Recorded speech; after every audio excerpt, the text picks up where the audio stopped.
Je n'aurais jamais imaginé que mon premier véritable boulot se transformerait en véritable champ de bataille familial. Tout juste diplômée, j'avais décroché un poste dans une start-up technologique en plein cœur de Paris.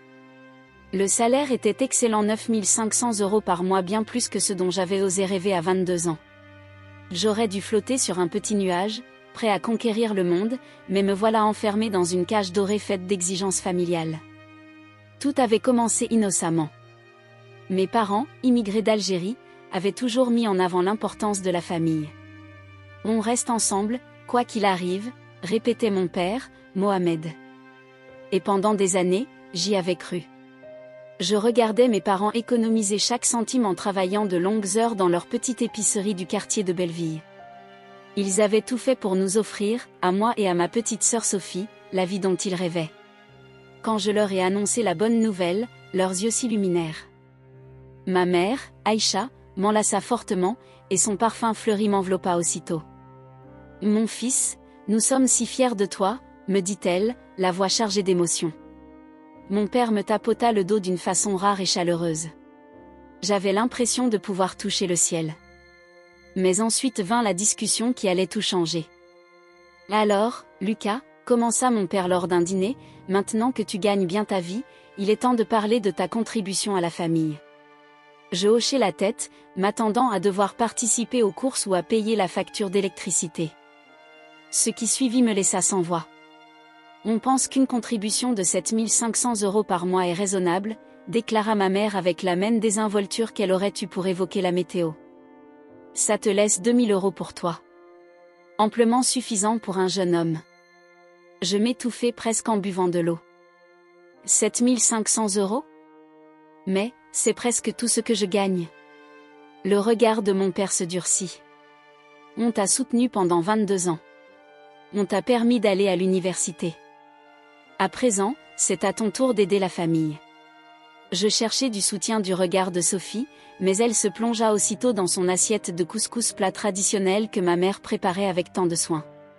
À 19 ans, elle était encore étudiante et vivait chez nous. Et, autant que je sache, personne ne lui demandait de contribuer financièrement. Pendant les semaines qui suivirent, j'essayais de leur expliquer. Je parlais du coût de la vie à Paris, de la nécessité d'économiser pour mon avenir.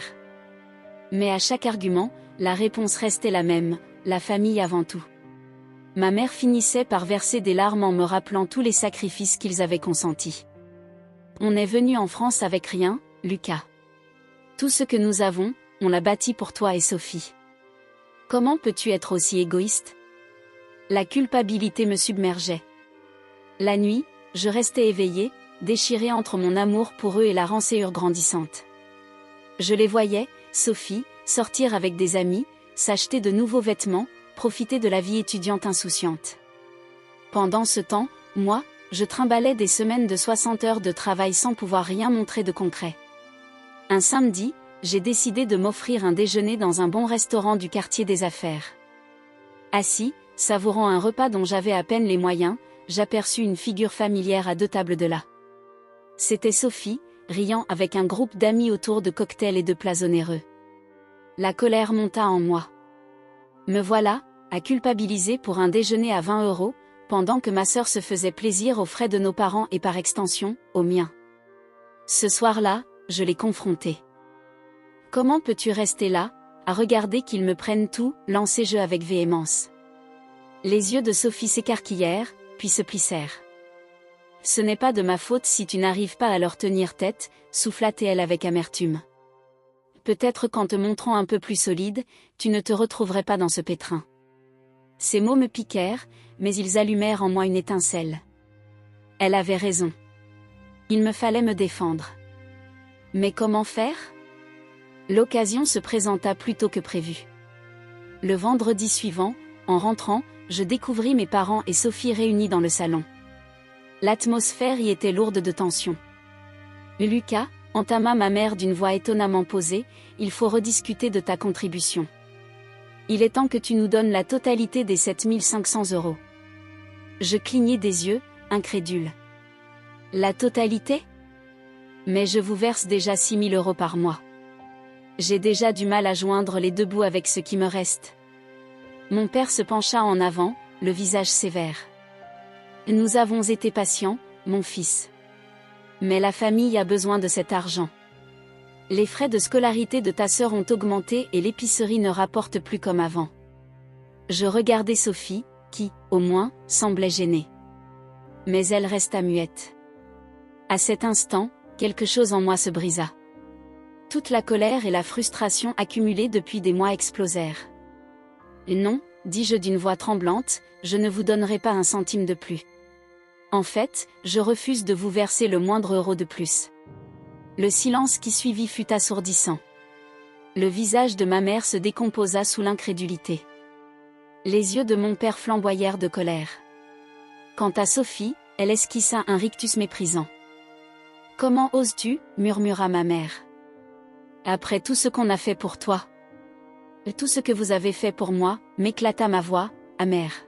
« Vous voulez dire m'avoir élevé ? M'avoir nourri ? N'est-ce pas là le rôle des parents ? Je n'ai jamais demandé à naître.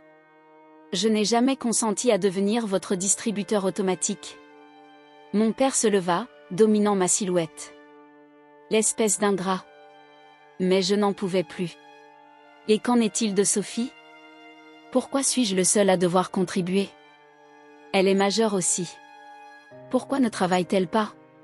Le rictus de Sophie disparut. Ne m'implique pas dans tes conflits, répliqua-t-elle sèchement. Oh, je ne pense pas, rétorquai-je. Tu vis au crochet de ma paix depuis des mois. Eh bien, devine quoi ? La banque de Lucas est définitivement fermée. La dispute qui s'ensuivit fut d'une violence inouïe.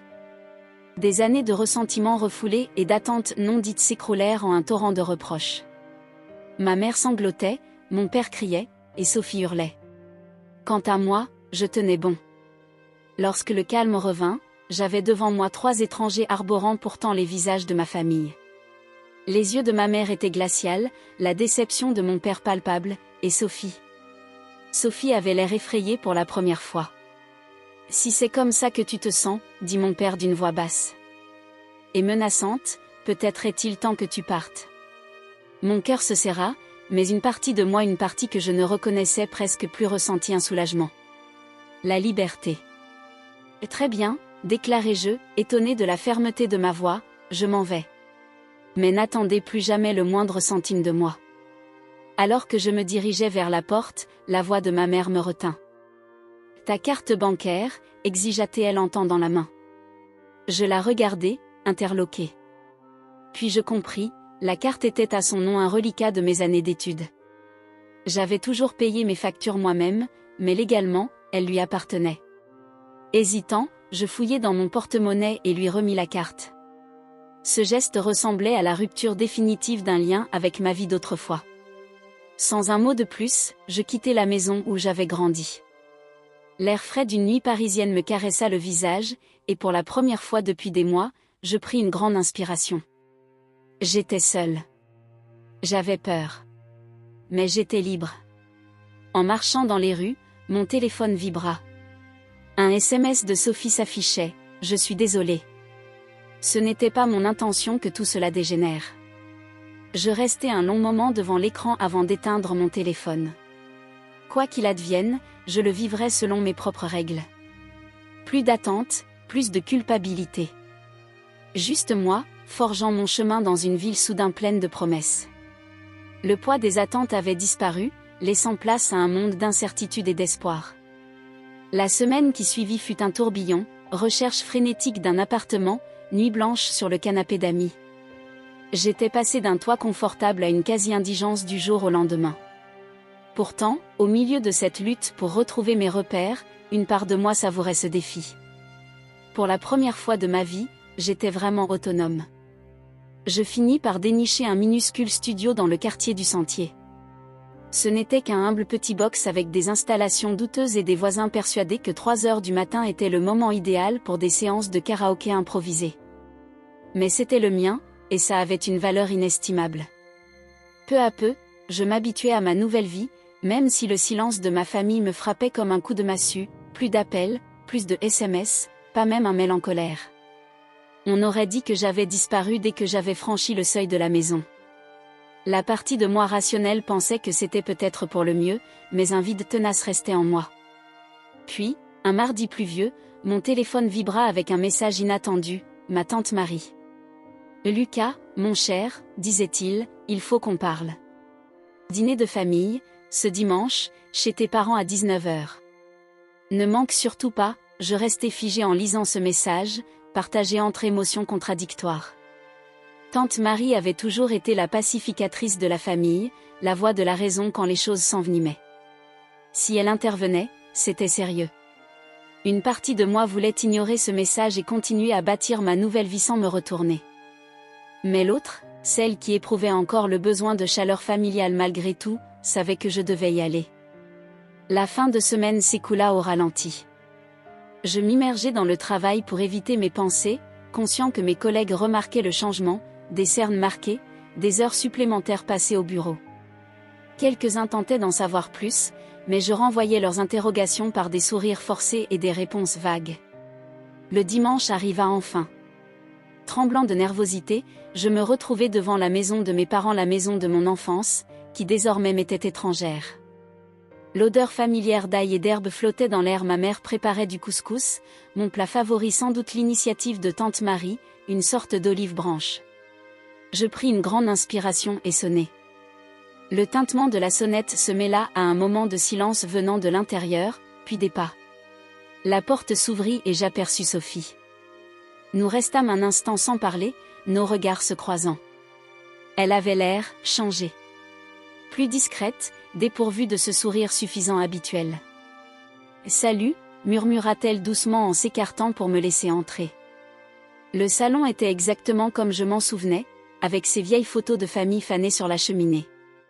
Mes parents étaient assis, raides sur le canapé, tandis que tante Marie, installée dans un fauteuil, m'observait avec bienveillance. « Lucas », entama ma mère d'un ton mesuré, « merci d'être venu. » Je hochai la tête, incapable de parler. La tension dans la pièce était palpable, lourde comme du plomb.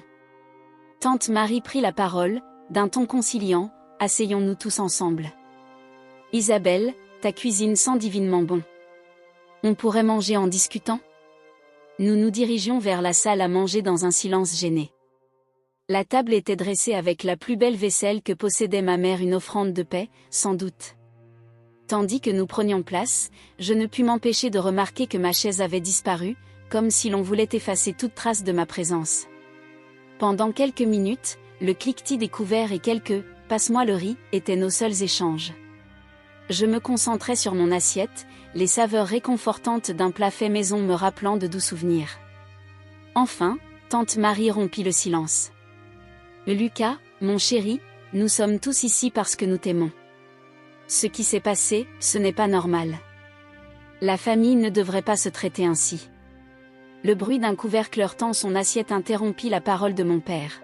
« Marie, avec tout le respect que je te dois, tu ne connais pas toute l'histoire. Lucas nous a tourné le dos, reniant tout ce qu'on a fait pour lui. » Mohamed, intervint fermement tante Marie, je connais ce garçon depuis sa naissance. Ce n'est pas dans sa nature de nous abandonner sans raison valable. Surpris par ce soutien, je levai les yeux. Tante Marie me fit un signe d'encouragement. « Lucas, pourquoi ne pas nous raconter dès le début ce qui se passe ?» Je pris une profonde inspiration et commençai à parler. Je leur contai la pression, la culpabilité, le sentiment d'être enfermée. J'expliquai ce que cela faisait de voir Sophie vivre insouciante pendant que je peinais à joindre les deux bouts. Au fil de mes mots, je vis les yeux de ma mère s'agrandir, la mâchoire de mon père se contracter, et le regard de Sophie baisser sur ses genoux. Je n'ai jamais voulu blesser qui que ce soit, terminai-je d'une voix rauque. Je ne pouvais plus continuer comme ça. Ce n'était pas juste. Un lourd silence s'abattit sur la table. Puis, à ma grande surprise, c'est Sophie qui prit la parole, doucement, « Il a raison. Ce n'était pas juste. J'ai su que ce n'était pas normal, mais je n'ai rien osé dire. Je suis désolée, Lucas. » Ma mère éclata en sanglots étouffés. « Mais il nous fallait cet argent, » murmura-t-elle. L'épicerie ne tire plus son épingle du jeu. On espérait juste tenir encore un peu. « Pourquoi ne m'avez-vous rien dit ?» répliquai-je, partagé entre colère et compassion. Si j'avais su que vous étiez dans la tourmente, je vous aurais aidé.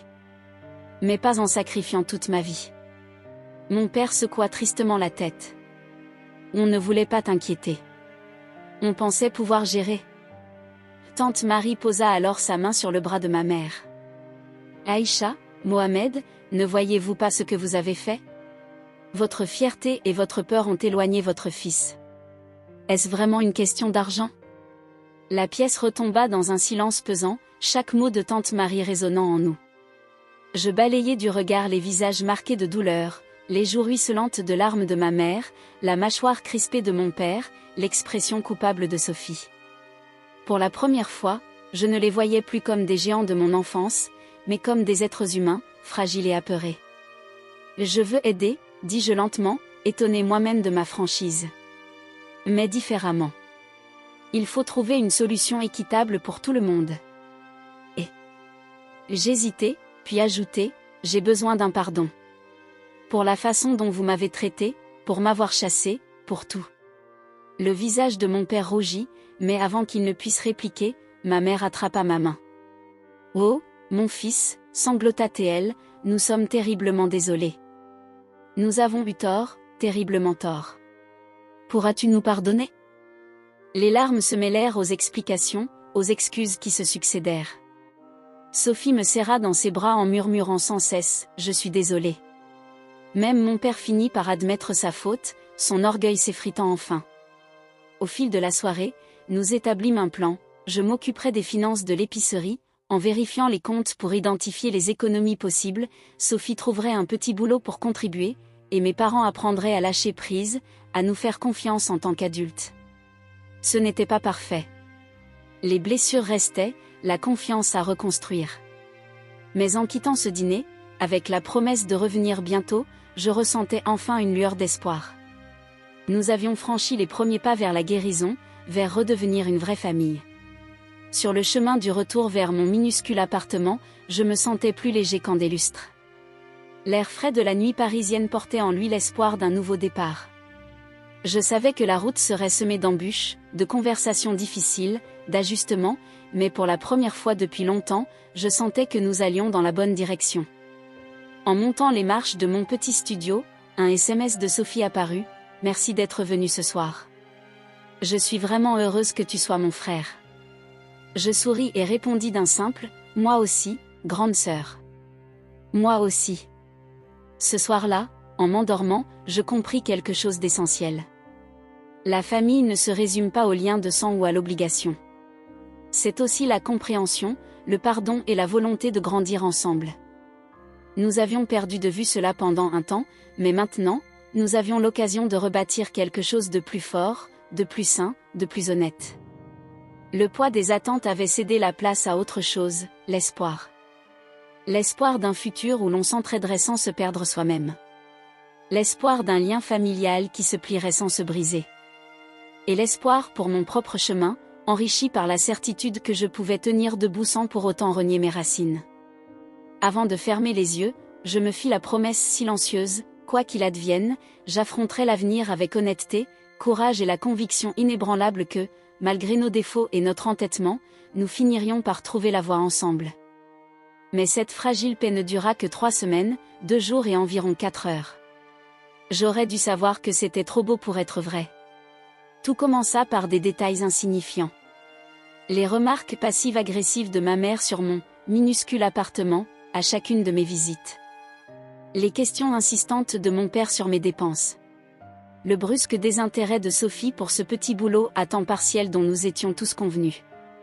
J'essayais de m'en convaincre, me répétant que nous nous habituions tous à ce nouveau quotidien. Puis arriva ce vendredi soir qui changea tout. Je venais de terminer une semaine épuisante, jonglant avec des nuits tardives pour boucler un projet important. Tout ce que je voulais, c'était m'effondrer sur mon canapé-lit et dormir pendant 48 heures d'affilée.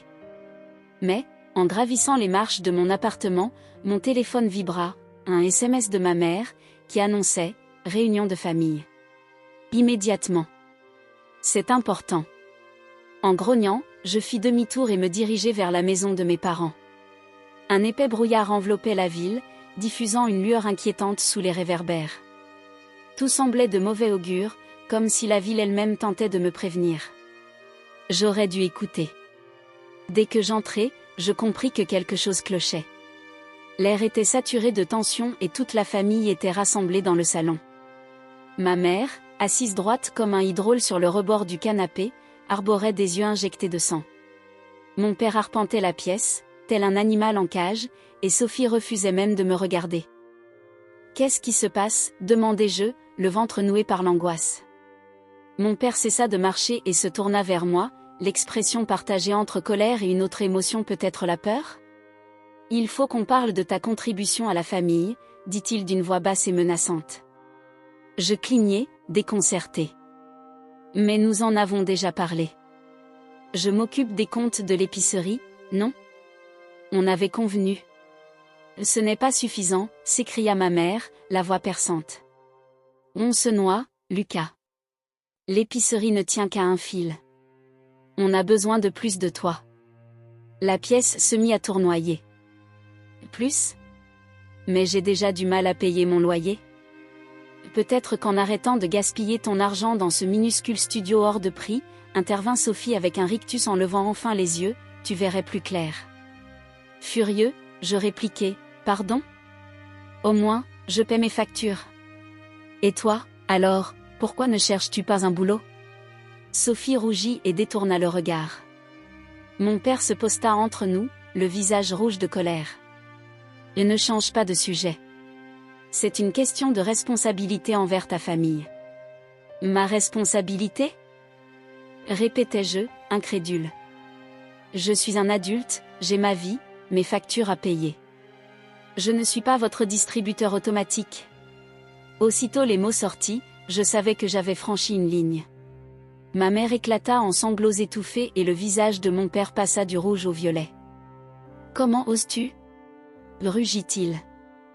Après tout ce qu'on a sacrifié pour toi, voilà comment tu nous rends l'appareil ? Je reculai, le cœur battant. Je te suis reconnaissant pour tout, mais cela ne veut pas dire que je dois te donner l'intégralité de mon salaire. On en avait parlé, on était d'accord. Les accords changent, cracha mon père. Les circonstances évoluent. Il est temps pour toi de faire ce qu'il faut. Je scrutais la pièce, à la recherche d'un soutien, mais ma mère pleurait dans ses mains et Sophie se contentait d'examiner ses ongles. J'étais seule. Je ne peux pas, dis-je à voix basse. Désolée, mais je ne peux rien vous donner de plus. Ce n'est ni juste ni raisonnable. Le silence qui s'ensuivit fut assourdissant. Lentement, mon père se dirigea vers la porte d'entrée et l'ouvrit. Si c'est comme ça que tu le sens, dit-il d'un ton étrangement calme, alors tu n'as pas ta place dans cette famille. Je le regardai, abasourdi. Qu'est-ce que tu veux dire ? Je veux dire que tu pars, répondit-il, les yeux glacials. Si tu n'es pas capable de contribuer, si tu n'es pas là quand on a besoin de toi, alors tu n'es plus le bienvenu ici. Le monde sembla basculer. J'espérais un geste de ma mère, mais elle resta immobile, les larmes coulant sur ses joues, et Sophie évitait mon regard. « Tu ne plaisantes pas, n'est-ce pas ?» murmurai-je. Le visage de mon père demeura impassible. « Karim » appela-t-il soudain, et, à ma grande stupéfaction, notre voisin, un homme corpulent qui travaillait comme videur, apparut dans l'encadrement de la porte. « Veuillez raccompagner mon fils dehors. » Karim, visiblement mal à l'aise, s'avança d'un pas lourd. « Allez, gamin, ne rends pas les choses plus difficiles. » Je me sentais pris dans un cauchemar invraisemblable. Cela ne pouvait pas se reproduire. Pas après tout ce que j'avais déjà enduré. « Attends, balbutiai-je, la voix tremblante, au moins, laisse-moi dire au revoir. » « Ta carte bancaire » interrompit brusquement ma mère en se levant et en tendant la main. « Celle à mon nom. Donne-la moi. » Je la regardai, une grimace amère se dessinant sur mes lèvres. « Tu plaisantes ? Cette carte est à ton nom, mais c'est moi qui règle les factures, chaque mois, avec mon argent. »« Plus maintenant, » dit froidement mon père. « Remets-la moi. » Pendant un instant, j'envisageais de refuser, mais à quoi bon ? Ce n'était plus qu'une question de contrôle et de punition. Les mains tremblantes, je sortis ma carte et la remis. Ma mère l'attrapa sans même lever les yeux. C'est alors que je compris avec amertume, la femme qui portait le visage de ma mère n'était plus celle qui m'avait élevée, celle qui apaisait mes cauchemars et fêtait mes réussites. Elle était devenue une étrangère, rongée par la peur et l'avidité. Karim posa une main réconfortante sur mon épaule. « Il est temps de partir, gamin, dit-il doucement. » Guidé vers la porte, j'aperçus, une dernière fois, le regard de Sophie. Pour un bref instant, je crus y lire un éclat de regret, mais celui-ci disparut, remplacé par une froide indifférence. La nuit me frappa comme une gifle lorsque je mis le pied dehors. Je jetai un dernier regard vers la maison où j'avais grandi, une demeure qui autrefois représentait un refuge et qui était désormais devenue une forteresse destinée à m'en empêcher. À travers les rideaux, j'aperçus Sophie qui me regardait furtivement avant de disparaître. Puis, je descendis lentement les marches, chaque pas me semblant plus lourd que le précédent. Le brouillard avait épaissi, m'enveloppant comme une couverture humide et glaciale, reflet de mon univers désormais flou et incertain. Une voiture passa, ses phares perçant la brume pour quelques secondes, m'illuminant, seul sur le trottoir. Je me demandais si le conducteur avait remarqué le bouleversement qui venait de s'opérer dans ma vie. Je me mis en marche, sans vraiment savoir où aller. Mon appartement me semblait désormais à des lieues, et je doutais même d'avoir assez d'argent pour un ticket de bus. La carte que je considérais comme un filet de sécurité avait disparu, tout comme les illusions que j'avais pu entretenir sur ma famille. Mon téléphone vibra sans doute un message de mon bureau au sujet du projet achever une normalité absurde face à l'implosion de mon monde. Je finis par m'installer sur un banc dans un petit parc, à quelques pâtés de maison de la maison de mes parents. Le lieu était désert à cette heure tardive, les équipements de jeu paraissant étrangement déformés dans le brouillard. Je m'y assis, le bois humide contre mon jean, et laissai éclater mes larmes. J'ai pleuré pour la famille que j'avais perdue, pour la confiance brisée, pour ce petit garçon qui croyait encore que l'amour était inconditionnel. Je ne sais pas combien de temps je restai là, laissant sortir des années d'émotions refoulées. Petit à petit, les sanglots se calmèrent, et en m'essuyant le visage avec ma manche, je sentis quelque chose changer en moi. La douleur demeurait, vive et lancinante, mais s'y mêlait désormais une étincelle de détermination, de colère et de résolution. Il pensait pouvoir me briser, me contrôler avec des sentiments de culpabilité et de manipulation. Il croyait que j'avais besoin de plus que de moi. Eh bien, j'allais leur prouver le contraire. Je me levai, inspirai profondément l'air frais et brumeux. Mon avenir s'étendait devant moi, incertain certes, mais plein de possibilités. Pour la première fois, j'étais réellement seule, sans filet de sécurité, sans plan de secours. Juste moi, mes compétences et ma volonté. Sur le chemin de mon appartement, je me fis la promesse silencieuse que je réussirais, non pas malgré eux, mais grâce à eux. Chaque obstacle deviendrait une marche vers le succès, chaque parole dure alimenterait ma détermination. La famille que je connaissais avait disparu. De leurs cendres naîtrait un nouveau Lucas plus fort, plus sage, enfin véritablement libre. Le brouillard se dissipa peu à peu, laissant entrevoir les contours de la ville que j'avais appris à aimer. Paris, avec ses défis et ses opportunités, s'ouvrait devant moi, ville de réinvention et de nouveaux départs. J'étais prêt à écrire ma propre histoire, selon mes propres règles. Au petit matin, j'arrivai devant l'immeuble de mon studio. En montant les escaliers menant à mon minuscule chez moi, un sentiment étrange de paix m'envahit. La route serait ardue, c'est certain, mais pour la première fois depuis longtemps, je l'affronterai à mon rythme. Je déverrouillai la porte et pénétrai dans cet espace qui était désormais mon univers. Ce n'était rien de grand, mais c'était le mien. Et cela, je l'avais compris, valait bien plus que toute la fausse sécurité que ma famille avait pu m'offrir. Le lendemain, je me préparais à régler les problèmes concrets, annuler cette carte bancaire, faire le point sur mes finances, peut-être trouver un emploi mieux rémunéré. Mais pour l'instant, je me laissais un instant savourer ce triomphe discret. Je suis Lucas Martin, et je ne suis plus le distributeur automatique de personnes. Je ne suis plus la cible de leurs coups. J'étais enfin mon propre homme, prêt à affronter le monde. Alors que l'épuisement me gagnait et que je m'écroulais sur mon canapé lit, la dernière pensée qui m'accompagna avant de sombrer dans le sommeil fut celle-ci: parfois, la famille que l'on choisit, celle que l'on se construit, est plus forte que celle dans laquelle on est né. Les jours suivants s'enchaînèrent dans un tourbillon de changements. Entre la recherche effrénée d'un nouveau job et des nuits sans sommeil sur le canapé d'un ami, j'avais vu ma vie basculer en un clin d'œil. Pourtant, malgré la difficulté de reprendre mes repères, une part de moi savourait le défi. Pour la première fois, j'étais vraiment maître de mon destin. Un beau jour, une opportunité se présenta, un minuscule studio dans le quartier du Sentier. Ce n'était qu'un petit logement aux installations douteuses et avec des voisins qui organisaient des karaokés improvisés à 3 heures du matin, mais c'était le mien, et cela avait une valeur inestimable. Peu après mon installation, le silence de ma famille se fit lourd. Plus aucun appel, aucun SMS, même pas un courriel de colère. Comme si, dès mon départ, j'avais cessé d'exister. La raison me disait que c'était peut-être mieux ainsi, mais un vide douloureux continuait de me ronger. Puis, par un mardi pluvieux, un message inattendu apparut sur mon téléphone, un SMS de ma tante Marie. « Lucas, mon chéri, disait-elle, il faut qu'on se parle. Dîner de famille ce dimanche, chez tes parents, à 19h. » Ne l'oublie pas, je restais longuement figé devant ce message, partagé entre l'envie de fuir et celle, plus profonde, de retrouver une once de chaleur familiale malgré tout. Une partie de moi aurait préféré ignorer cette convocation et poursuivre ma nouvelle vie sans regarder en arrière. Mais l'autre, celle qui regrettait encore la tendresse des liens familiaux, savait que je devais y aller. La semaine s'écoula au ralenti. Je m'investissais dans mon travail, espérant oublier mes tourments.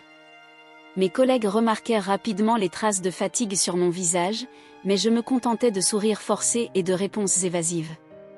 Dimanche arriva enfin. Le trac me faisait trembler alors que je me tenais devant la maison de mes parents, ce lieu familier désormais empreint d'un étrange sentiment d'étrangeté. L'odeur habituelle d'ail et d'herbe flottait dans l'air. Ma mère préparait du couscous, mon plat favori, sans doute une initiative de tante Marie pour tendre une branche d'olivier. J'inspirai profondément et sonnai. La sonnerie résonna dans le silence de la maison, suivi d'un bref moment d'arrêt dans les voix à l'intérieur, puis des pas. La porte s'ouvrit et j'aperçus Sophie. Nous restâmes un moment à nous observer. Elle avait l'air différente, plus discrète, privée de cette assurance habituelle. « Salut », murmura-t-elle en s'écartant pour me laisser entrer. Le salon était exactement comme je m'en souvenais, avec les photos de famille fanées sur la cheminée. Mes parents étaient assis, raides sur le canapé, et tante Marie, installée dans un fauteuil, m'observait avec douceur. « Lucas », commença ma mère d'un ton neutre, « merci d'être venu. » Je hochai la tête, incapable de trouver les mots. La tension était palpable, presque coupante. Tante Marie, après avoir raclé sa gorge, proposa « Allons nous asseoir tous ensemble. » Isabelle, la cuisine sent divinement bon. Peut-être pourrions-nous dîner en discutant ? Nous nous installâmes dans la salle à manger, dans un silence lourd. La table était dressée avec la plus belle de la vaisselle de maman, un ultime geste de paix. Je ne pus m'empêcher de remarquer que ma chaise avait disparu, comme si l'on voulait effacer toute trace de ma présence. Pendant quelques minutes, seul le cliquetis des couverts et quelques murmures « Passe-moi le riz » rompaient le silence. Je me concentrais sur mon assiette, savourant les saveurs réconfortantes d'un plat familial. Finalement, tante Marie reprit « Lucas, mon chéri, nous sommes tous ici parce que nous t'aimons. Ce qui s'est passé, ce n'est pas normal. La famille ne devrait pas se traiter ainsi. » Le bruit d'un couvert heurtant l'assiette de mon père interrompit son discours. « Marie, avec tout le respect, tu ne connais pas toute l'histoire. Lucas nous a tourné le dos, il a renié tout ce que nous avons fait pour lui. » Mohamed, intervint ferme tante Marie, je connais ce garçon depuis sa naissance. Il n'est pas du genre à se détourner de nous sans raison valable. Surpris par ce soutien, je levai les yeux. Tante Marie me fit un signe encourageant. « Lucas, pourquoi ne pas nous raconter depuis le début ce qui se passe ?» Je pris une profonde inspiration et commençai à raconter, la pression, la culpabilité, le sentiment d'être enfermé. Je leur décrivis ce que cela faisait de voir Sophie vivre sans souci pendant que je peinais à joindre les deux bouts. Au fur et à mesure, je voyais ma mère pâlir, la mâchoire de mon père se contracter, et Sophie baisser le regard. Je n'ai jamais voulu blesser qui que ce soit, concluai-je, la voix éraillée. Je ne pouvais plus continuer ainsi. Ce n'était pas juste. Un silence lourd s'abattit sur la table. Puis, à ma grande surprise, c'est Sophie qui parla doucement, il a raison. Ce n'était pas juste. J'ai su, mais je n'ai rien dit. Je suis désolée, Lucas. Ma mère laissa échapper un sanglot étouffé. Mais nous avions besoin de cet argent, murmura-t-elle. L'épicerie, on espérait juste tenir un peu plus longtemps. Pourquoi ne m'avez-vous rien dit, demandai-je, partagé entre colère et compassion. Si j'avais su que vous étiez en difficulté, je vous aurais aidé. Mais pas en sacrifiant toute ma vie. Mon père secoua tristement la tête. On ne voulait pas t'inquiéter. On pensait pouvoir gérer. Tante Marie posa alors sa main sur le bras de ma mère. Aïcha, Mohamed, ne voyez-vous pas ce que vous avez fait? Vous avez laissé votre orgueil et vos peurs éloigner votre fils. Ce n'est vraiment pas une question d'argent. Le silence retomba, lourd de sens. Je regardais mes proches les joues mouillées de ma mère, la mâchoire crispée de mon père, et le regard coupable de Sophie. Pour la première fois, je les voyais non comme les figures héroïques de mon enfance, mais comme des êtres humains fragiles et apeurés. Je veux aider, dis-je doucement, étonné de moi-même, mais autrement. Il faut qu'on trouve une solution juste pour tous. Et, j'ai besoin d'un pardon. Pour la façon dont vous m'avez traité, pour m'avoir chassé, pour tout. Le visage de mon père se teintait de rouge, mais avant qu'il ne puisse répliquer, ma mère attrapa ma main. Oh, mon fils, sanglotait-elle, nous sommes terriblement désolés. Nous avons eu tort, terriblement tort. Pourras-tu nous pardonner? Les larmes se mêlèrent aux mots, aux excuses qui s'enchaînèrent. Sophie me serra fort, répétant sans cesse, je suis désolée. Même mon père finit par admettre ses torts, son orgueil se désagrégeant peu à peu. Au fil de cette soirée, nous élaborâmes un plan, j'aiderais à réorganiser les finances de l'épicerie, Sophie trouverait un petit boulot pour contribuer, et mes parents apprendraient à lâcher prise, à nous faire confiance en tant qu'adultes. Ce ne fut pas parfait. Les blessures restaient, et la confiance devait se reconstruire. Mais en quittant ce dîner, avec la promesse de revenir bientôt, je ressentis enfin une lueur d'espoir. Nous avions franchi les premières étapes vers la guérison, vers redevenir une famille. En regagnant mon modeste appartement, je me sentais plus léger qu'en des lustres. L'air frais du matin parisien portait en lui la promesse d'un nouveau départ. Je savais que la route serait semée d'embûches, de discussions difficiles et d'ajustements, mais pour la première fois depuis longtemps, j'avais l'impression d'avancer dans la bonne direction. En montant les marches de mon petit studio, mon téléphone vibra à nouveau, un SMS de Sophie, merci d'être venue ce soir. Je suis vraiment heureuse d'avoir un grand frère comme toi. Je souris et répondis d'un simple, moi aussi, Sophie. Moi aussi. Ce soir-là, en m'endormant, je compris une chose essentielle. La famille ne se résume pas au lien du sang ou à l'obligation. C'est une question de compréhension, de pardon et de volonté de grandir ensemble. Nous avions perdu cela pendant un temps, mais désormais, nous avions la chance de rebâtir quelque chose de plus fort, de plus sain et d'honnête. Le poids des attentes laissa place à autre chose, l'espoir. L'espoir d'un futur où l'on pourrait s'entraider sans se perdre soi-même, où le lien familial se plierait sans se rompre, et où mon propre chemin serait jalonné par la certitude que je pouvais avancer seul tout en faisant partie d'un tout. Avant de fermer les yeux, je me promis silencieusement que, quoi qu'il advienne, j'affronterai l'avenir avec honnêteté, courage et l'assurance inébranlable que nous, cette famille imparfaite et tenace, finirions par trouver la voie ensemble. Ce calme retrouvé ne dura finalement que 3 semaines, 2 jours et environ 4 heures. J'aurais dû savoir que tout cela était trop beau pour être vrai.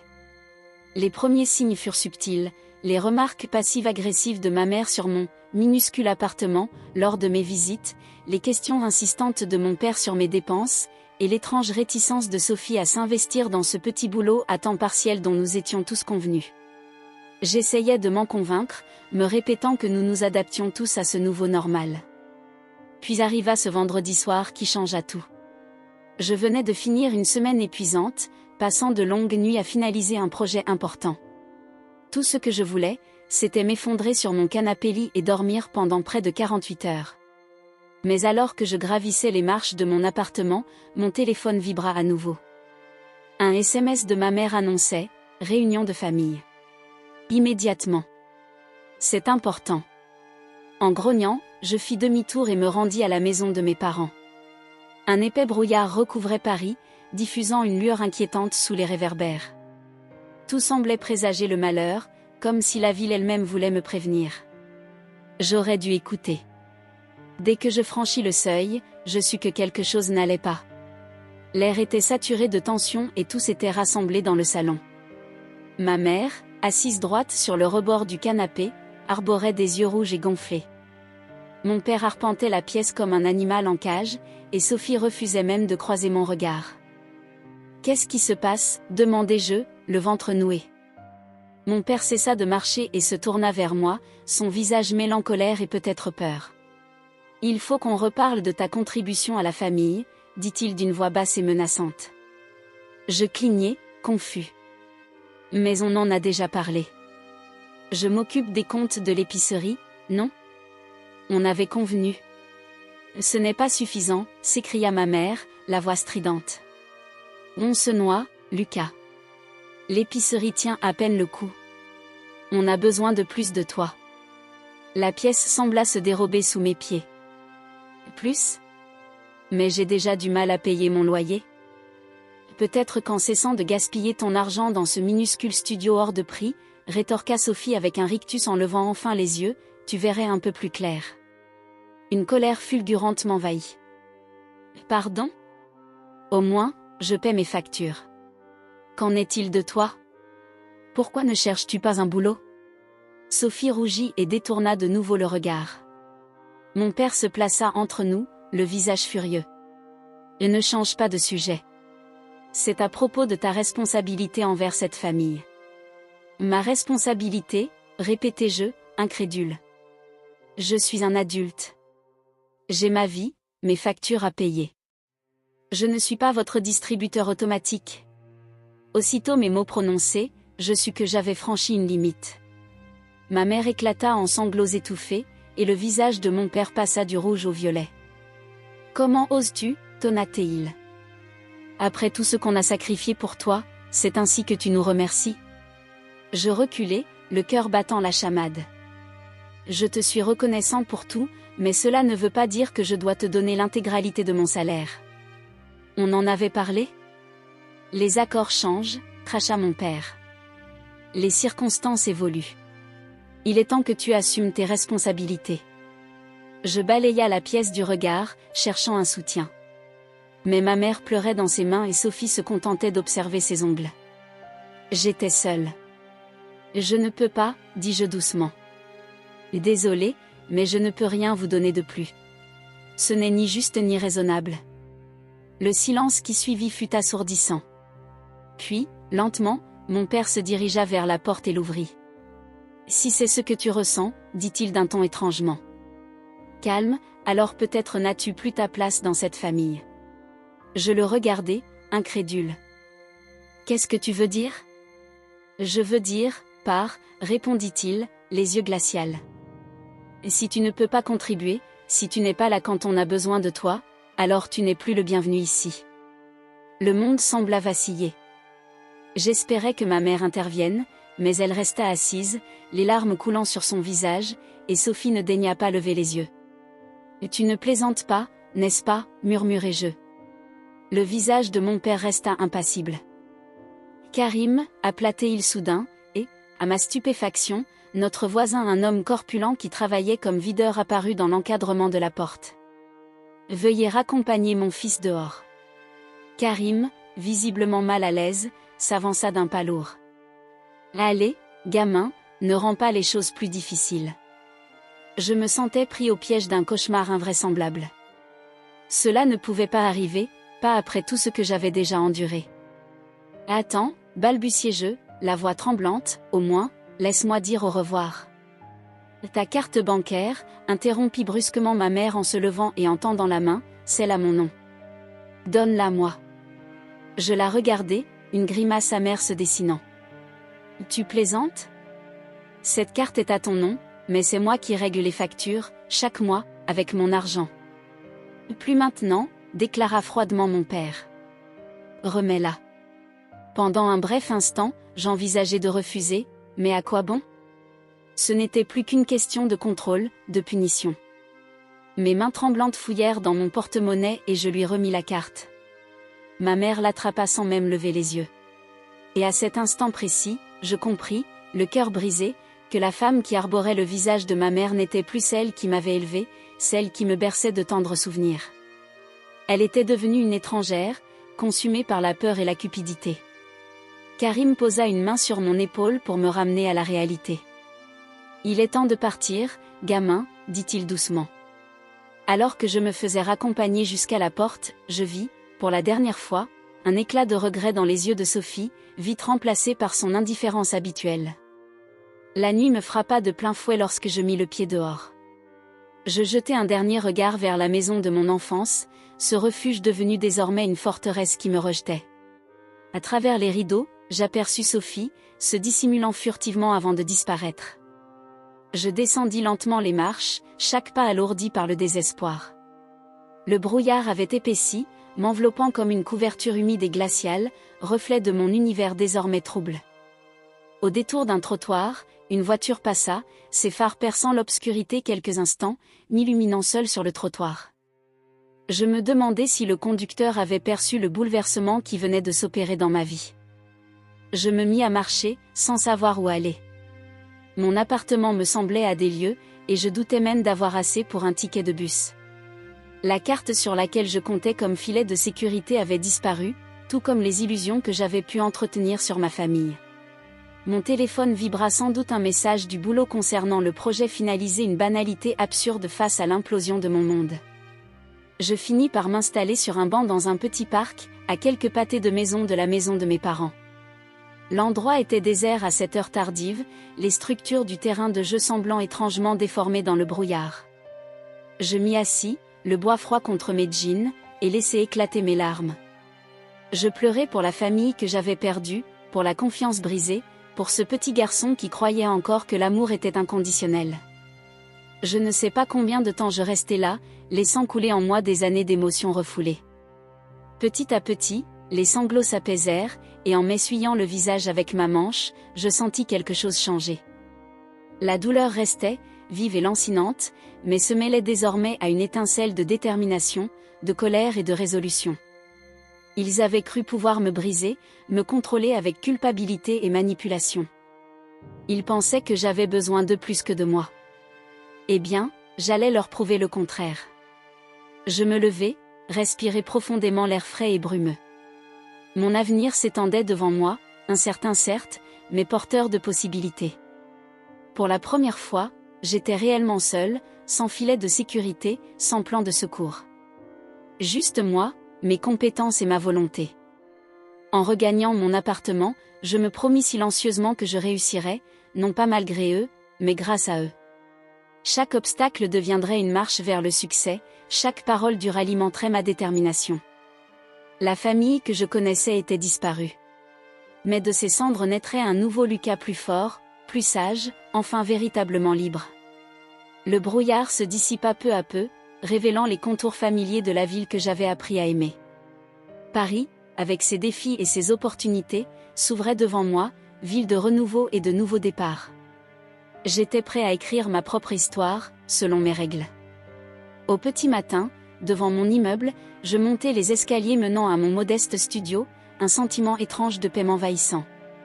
La route serait difficile, c'est certain, mais pour la première fois depuis longtemps, j'allais l'affronter à ma façon. Je déverrouillai ma porte et pénétrai dans cet espace qui était désormais mon univers. Ce n'était rien de grand, mais c'était le mien. Et cela valait bien plus que toute la fausse sécurité que ma famille avait pu m'offrir. Le lendemain, j'affronterai les défis pratiques: annuler la carte, revoir mes finances, peut-être chercher un meilleur emploi, mais pour l'instant, je savourais ce triomphe discret. Je suis Lucas Martin, et je ne suis plus le distributeur automatique de qui que ce soit. Je ne suis plus leur punching ball. Je suis enfin mon propre homme, prêt à affronter le monde. Alors que l'épuisement me gagna et que je m'effondrais sur mon canapé-lit, ma dernière pensée fut celle-ci: parfois, la famille que l'on choisit, celle que l'on construit, est plus forte que celle dans laquelle on est. Les jours suivants s'enchaînèrent dans un tourbillon de changements. Entre la recherche effrénée d'un nouvel appartement et des nuits passées sur le canapé d'un ami, ma vie bascula en un éclair. Pourtant, même en tâtonnant pour retrouver mes repères, une part de moi savourait ce défi. Pour la première fois, j'étais véritablement maître de mon destin. Peu après, je dénichai un minuscule studio dans le quartier du Sentier. Ce n'était qu'un petit logement aux installations médiocres et avec des voisins convaincus que 3 heures du matin était le moment idéal pour un karaoké improvisé, mais c'était le mien, et cela comptait énormément. Puis, le silence de ma famille s'installa. Plus aucun appel, aucun SMS, même pas un courriel de colère. On aurait dit que j'avais cessé d'exister dès que j'avais franchi la porte. La raison me disait que c'était peut-être mieux ainsi, mais un vide douloureux persistait. Un mardi pluvieux, mon téléphone vibra de nouveau. Un message inattendu de ma tante Marie: « Lucas, mon chéri, il faut qu'on parle. Dîner de famille ce dimanche, chez tes parents, à 19h. » Ne l'oublie pas, je restai longuement figé devant ce message, partagé entre l'envie de fuir et le désir de retrouver, malgré tout, un peu de chaleur familiale. Une partie de moi aurait préféré ignorer cette convocation et continuer à bâtir ma nouvelle vie sans regarder en arrière. Mais l'autre, celle qui regrettait encore les tendres liens du passé, savait que je devais y aller. La semaine passa lentement. Je m'investissais corps et âme dans mon travail, espérant oublier mes tourments. Mes collègues remarquaient les traces de fatigue sur mon visage, mais je renvoyais leurs questions avec un sourire forcé et des réponses vagues. Dimanche arriva enfin. Tremblant d'appréhension, je me tenais devant la maison de mes parents, ce lieu familier devenu étranger. L'odeur d'ail et d'herbe, celle du couscous que préparait ma mère, sans doute une initiative de tante Marie, flottait dans l'air. Je pris une profonde inspiration et sonnai. La sonnerie résonna dans le silence, suivie d'un bref instant d'arrêt, puis des pas. La porte s'ouvrit et j'aperçus Sophie. Nous restâmes quelques instants en silence, nos regards se croisant. Elle semblait différente, plus réservée, dépourvue de ce sourire sur d'elle habituel. « Salut », murmura-t-elle doucement en s'écartant pour me laisser entrer. Le salon était exactement comme je m'en souvenais, orné de vieilles photos de famille sur la cheminée. Mes parents étaient assis, raides sur le canapé, tandis que tante Marie, installée dans un fauteuil, m'observait avec douceur. « Lucas », dit ma mère d'un ton posé, « merci d'être venu. » Je hochai la tête, incapable de parler. La tension était palpable, presque coupante. Tante Marie reprit alors, d'une voix apaisante, « Allons nous asseoir tous ensemble. Isabelle, ta cuisine sent divinement bon. Peut-être pourrions-nous dîner en discutant ?» Nous nous installâmes dans la salle à manger, dans un silence gênant. La table était dressée avec la plus belle vaisselle que possédait ma mère, un ultime geste de paix. Je remarquai que ma chaise avait disparu, comme si on voulait effacer toute trace de ma présence. Pendant quelques minutes, seul le cliquetis des couverts et quelques murmures, « Passe-moi le riz », rompaient le silence. Je me concentrais sur mon assiette, savourant les saveurs réconfortantes d'un plat familial. Finalement, tante Marie prit la parole. « Lucas, mon chéri, nous sommes tous ici parce que nous t'aimons. Ce qui s'est passé, ce n'est pas normal. La famille ne devrait pas se traiter ainsi. » Le bruit d'un couvert heurtant l'assiette de mon père interrompit son discours. « Marie, avec tout le respect que je te dois, tu ne connais pas toute l'histoire. Lucas nous a tourné le dos, il a renié tout ce qu'on a fait pour lui. » Mohamed, intervint fermement tante Marie, « Je connais ce garçon depuis sa naissance. Il n'est pas dans son habitude de nous abandonner sans raison valable. » Surpris par ce soutien, je levai les yeux. Tante Marie me fit un signe encourageant. « Lucas, pourquoi ne pas nous raconter depuis le début ce qui se passe ?» Je pris une profonde inspiration et commençai à parler, la pression, la culpabilité, le sentiment d'être prisonnier. Je leur racontai ce que cela faisait de voir Sophie mener une vie insouciante pendant que je peinais à joindre les deux bouts. Au fur et à mesure, je vis les yeux de ma mère s'élargir, la mâchoire de mon père se contracter, et le regard de Sophie se baisser. Je n'ai jamais voulu blesser qui que ce soit, conclus-je, la voix rauque. Je ne pouvais plus continuer ainsi. Ce n'était pas juste. Un lourd silence s'abattit sur la table. Puis, à ma grande surprise, c'est Sophie qui parla doucement, « Il a raison. Ce n'était pas juste. J'ai su, mais je n'ai rien dit. Je suis désolée, Lucas. Ma mère laissa échapper un sanglot étouffé. Mais nous avions besoin de cet argent, murmura-t-elle. L'épicerie, on espérait juste tenir encore un peu. Pourquoi ne m'avez-vous rien dit, demandai-je, entre colère et compassion. Si j'avais su que vous étiez en difficulté, je vous aurais aidé. Mais pas en sacrifiant toute ma vie. Mon père secoua tristement la tête. On ne voulait pas t'inquiéter. On pensait pouvoir gérer. Tante Marie posa alors sa main sur le bras de ma mère. Aïcha, Mohamed, ne voyez-vous pas ce que vous avez fait? Votre fierté et vos peurs ont éloigné votre fils. Ce n'est vraiment pas une question d'argent. Le silence retomba, lourd de sens. Je regardais mes proches, les joues mouillées de ma mère, la mâchoire crispée de mon père, et le regard coupable de Sophie. Pour la première fois, je les voyais non plus comme les figures héroïques de mon enfance, mais comme des êtres humains fragiles et apeurés. Je veux aider, dis-je doucement, surpris de ma franchise, mais autrement. Il faut qu'on trouve une solution équitable pour tous. Et, j'ai besoin d'un pardon. Pour la façon dont vous m'avez traité, pour m'avoir expulsé, pour tout. Le visage de mon père s'empourpra, mais avant qu'il ne puisse répliquer, ma mère attrapa ma main. Oh, mon fils, sanglotait-elle, nous sommes terriblement désolés. Nous avons eu tort, terriblement tort. Peux-tu nous pardonner? Les larmes se mêlèrent aux excuses, aux explications qui se succédèrent. Sophie me serra dans ses bras en répétant sans cesse « Je suis désolée ». Même mon père finit par admettre ses torts, son orgueil se désagrégeant peu à peu. Au fil de cette soirée, nous établîmes un plan, j'aiderais à redresser les comptes de l'épicerie, Sophie chercherait un petit boulot pour contribuer, et mes parents apprendraient à lâcher prise, à nous faire confiance en tant qu'adultes. Ce ne fut pas parfait. Les blessures persistaient, et la confiance devait se reconstruire. Mais en quittant ce dîner, avec la promesse de revenir bientôt, je ressentis enfin une lueur d'espoir. Nous avions entamé le chemin de la guérison, celui de redevenir une vraie famille. Sur le chemin du retour vers mon modeste appartement, je me sentais plus léger qu'en des lustres. L'air frais du matin parisien portait en lui l'espoir d'un nouveau départ. Je savais que la route serait semée d'embûches, de discussions difficiles et d'ajustements, mais pour la première fois depuis longtemps, je sentais que j'avançais dans la bonne direction.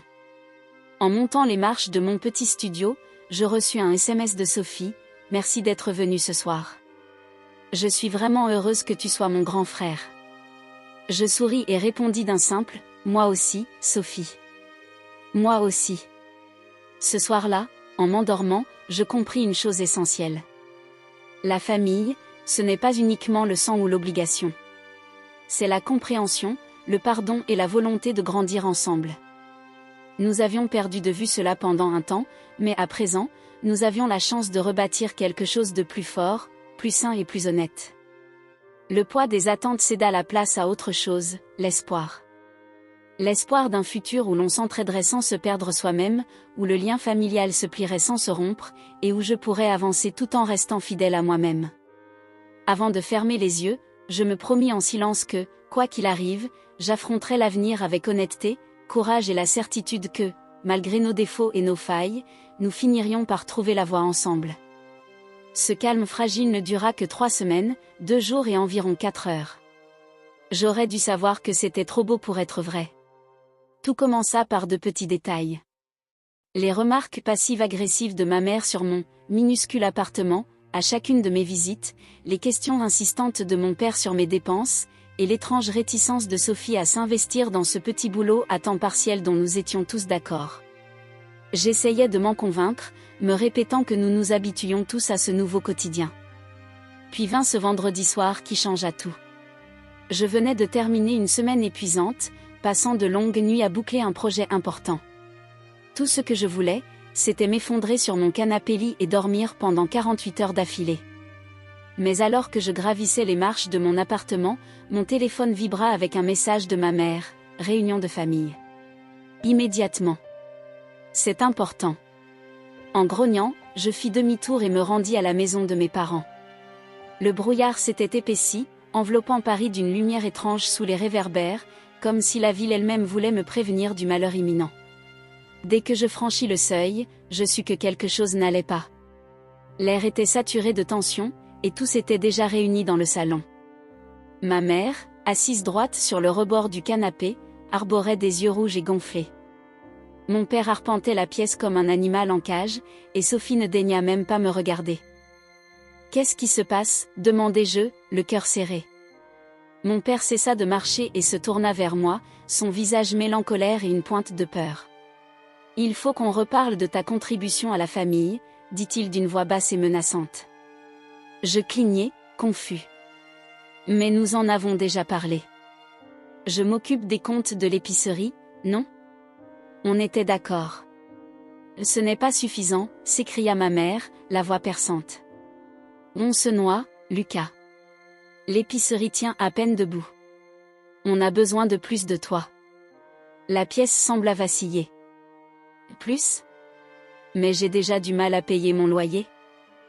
Peut-être qu'en arrêtant de gaspiller ton argent dans ce minuscule studio, intervint Sophie en levant enfin les yeux avec un rictus, tu verrais les choses plus clairement.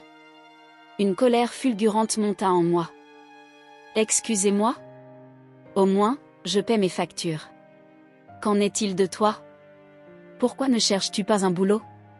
Sophie rougit et détourna le regard. Mon père se plaça entre nous, le visage rouge de colère. Et ne change pas de sujet. C'est au sujet de ta responsabilité envers cette famille.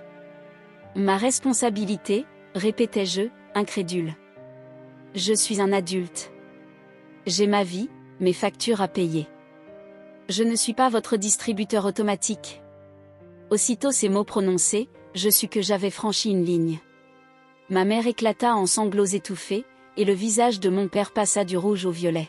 « Comment oses-tu » tonna-t-il. « Après tout ce qu'on a sacrifié pour toi, c'est ainsi que tu nous rends l'appareil ?» Je reculai, le cœur battant à tout rompre. « Je vous suis reconnaissant pour tout, mais cela ne signifie pas que je doive vous donner l'intégralité de mon salaire. » Nous en avions parlé ? Les accords changent, cracha mon père. Les circonstances évoluent. Il est temps que tu assumes tes responsabilités. Je balayai la pièce, cherchant un allié, mais ma mère pleurait dans ses mains et Sophie restait silencieuse.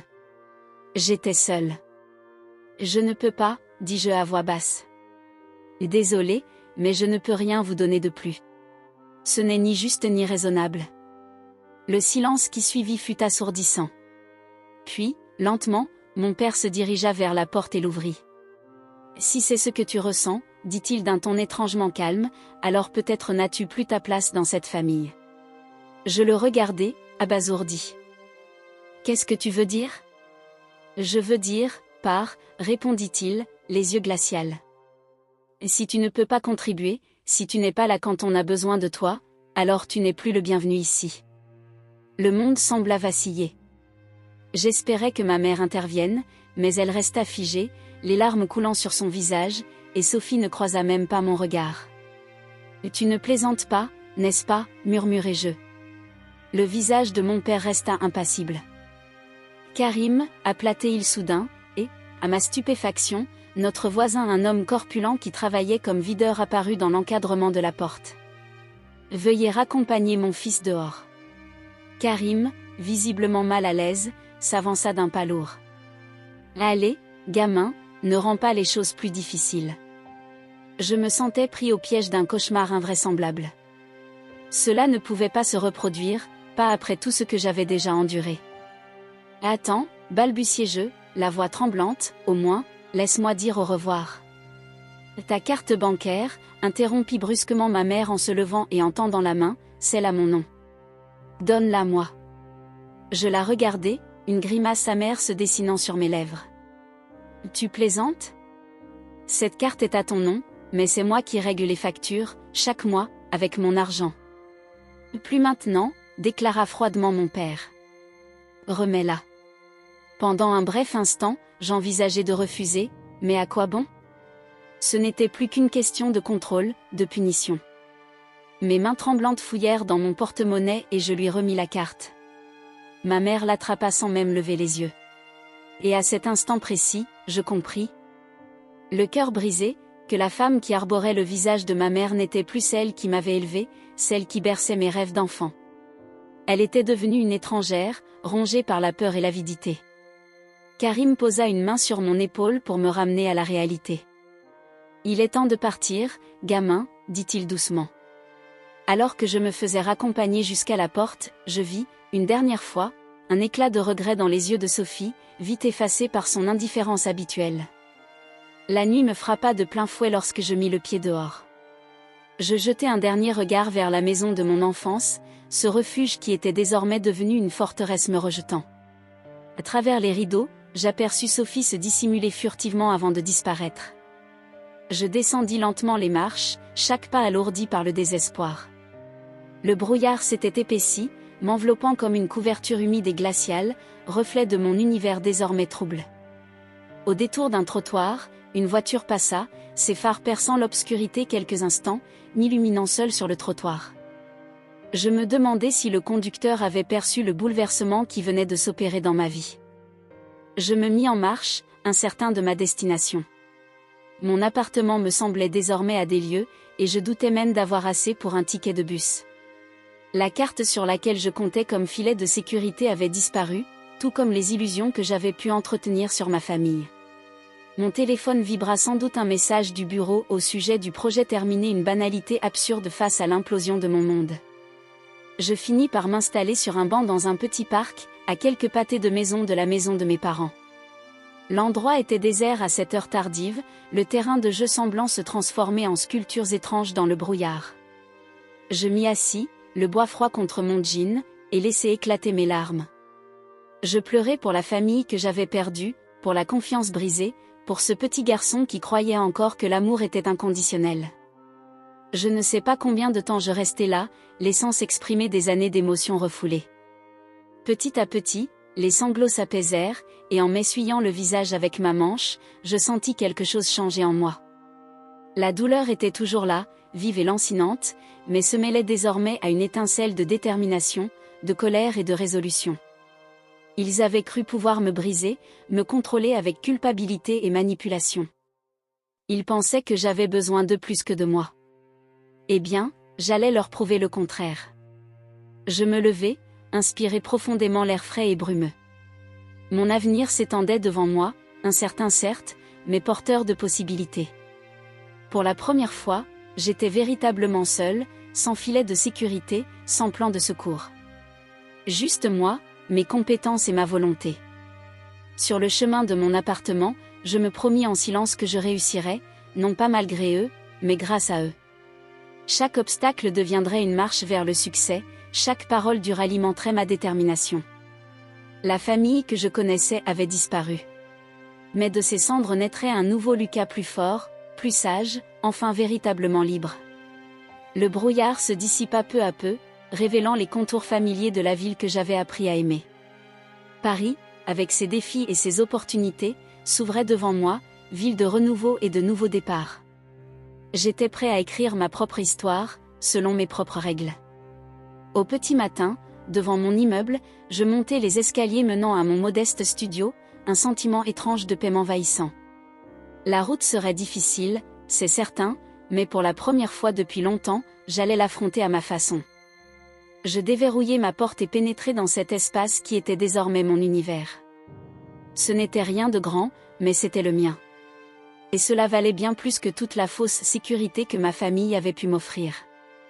Le lendemain, j'affronterai les défis concrets: annuler la carte, revoir mes finances, peut-être chercher un meilleur emploi, mais pour l'instant, je savourais ce triomphe discret. Je suis Lucas Martin, et je ne suis plus le distributeur automatique de qui que ce soit. Je ne suis plus leur punching ball. Je suis enfin mon propre homme, prêt à affronter le monde.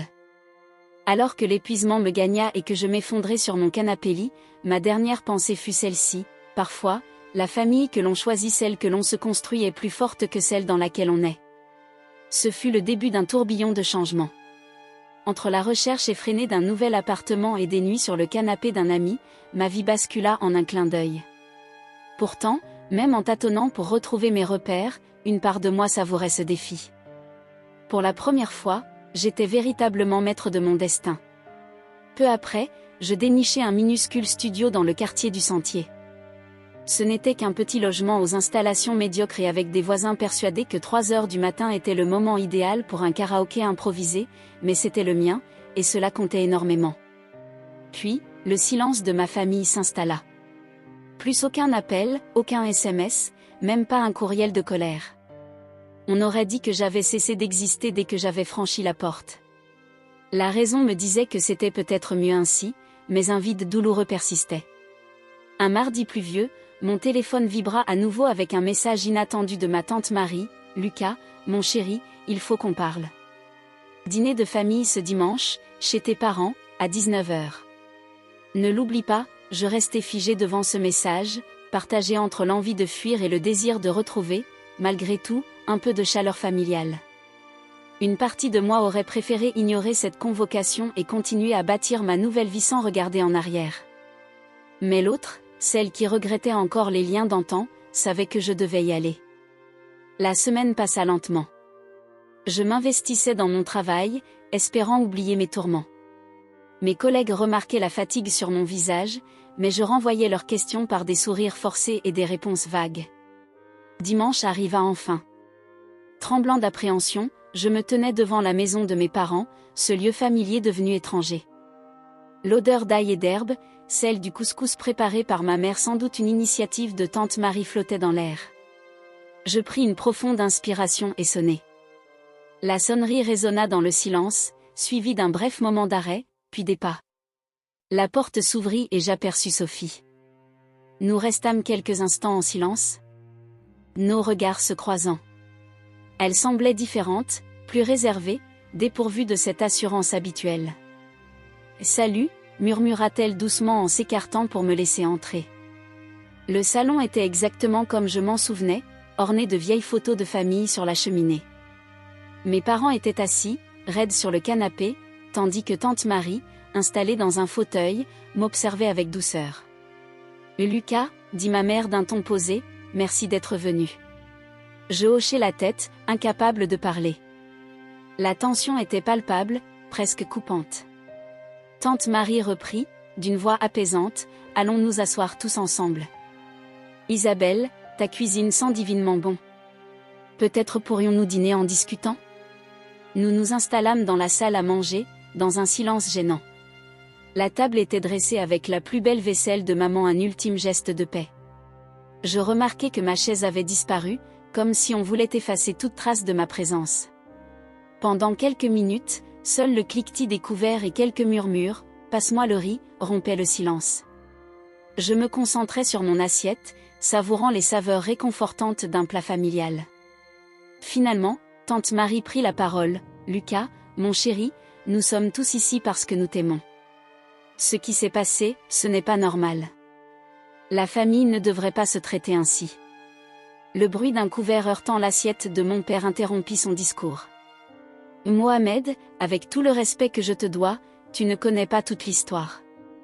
Lucas nous a tourné le dos, il a renié tout ce que nous avons fait pour lui. » Mohamed, intervint fermement tante Marie, je connais ce garçon depuis sa naissance. Il n'est pas du genre à nous abandonner sans raison valable. Surpris par ce soutien, je levai les yeux. Tante Marie me fit un signe encourageant. « Lucas, pourquoi ne pas nous raconter depuis le début ce qui se passe ?» Je pris une profonde inspiration et commençai à parler, la pression, la culpabilité, le sentiment d'être emprisonné. Je leur expliquai ce que cela faisait de voir Sophie mener une vie insouciante pendant que je peinais à joindre les deux bouts. Au fur et à mesure, je vis les yeux de ma mère s'élargir, la mâchoire de mon père se contracter, et le regard de Sophie se baisser. Je n'ai jamais voulu blesser qui que ce soit, conclus-je, la voix rauque. Je ne pouvais plus continuer ainsi. Ce n'était pas juste. Un lourd silence s'abattit sur la table. Puis, à ma grande surprise, c'est Sophie qui parla doucement, « Il a raison. Ce n'était pas juste. J'ai su, mais je n'ai rien dit. Je suis désolée, Lucas. » Ma mère laissa échapper un sanglot étouffé. « Mais nous avions besoin de cet argent, » murmura-t-elle. « L'épicerie, on espérait tenir encore un peu. »« Pourquoi ne m'avez-vous rien dit ?» demandai-je, entre colère et compassion. Si j'avais su que vous étiez en difficulté, je vous aurais aidé. Mais pas au détriment de toute ma vie. Mon père secoua tristement la tête. On ne voulait pas t'inquiéter. On pensait pouvoir gérer. Tante Marie posa alors sa main sur le bras de ma mère. Aïcha, Mohamed, ne voyez-vous pas ce que vous avez fait? Votre fierté et vos peurs ont éloigné votre fils. Ce n'est vraiment pas une question d'argent. Le silence retomba, lourd de sens. Je regardais mes proches, les joues mouillées de ma mère, la mâchoire crispée de mon père, et le regard coupable de Sophie. Pour la première fois, je les voyais non pas comme les héros de mon enfance, mais comme des êtres humains fragiles et apeurés.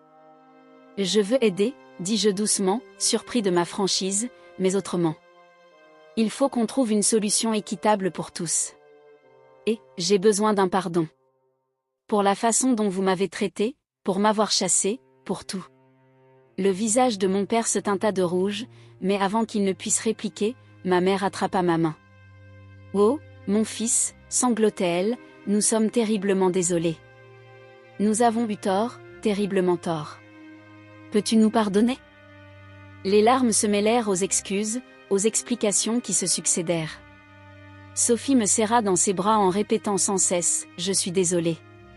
Même mon père finit par admettre ses torts, son orgueil se désagrégeant peu à peu. Au fil de cette soirée, nous élaborâmes un plan, j'aiderais à redresser les comptes de l'épicerie, Sophie chercherait un petit boulot pour contribuer, et mes parents apprendraient à lâcher prise, à nous faire confiance en tant qu'adultes. Ce ne fut pas parfait. Les blessures restaient, et la confiance devait se reconstruire. Mais en quittant ce dîner, avec la promesse de revenir bientôt, je ressentis enfin une lueur d'espoir. Nous avions entamé le chemin de la guérison, celui de redevenir une vraie famille. Sur le chemin du retour vers mon modeste appartement, je me sentais plus léger qu'en des lustres. L'air frais du matin parisien portait en lui l'espoir d'un nouveau départ. Je savais que la route serait semée d'embûches, de discussions difficiles et d'ajustements, mais pour la première fois depuis longtemps, je sentais que j'avançais dans la bonne direction. Ce récit, jalonné de douleur, de colère et d'espoir, était le commencement d'une nouvelle vie. J'étais Lucas Martin, et désormais, je n'étais plus le distributeur automatique de personnes. J'étais un homme libre, maître de son destin, prêt à écrire sa propre histoire, envers et contre tout.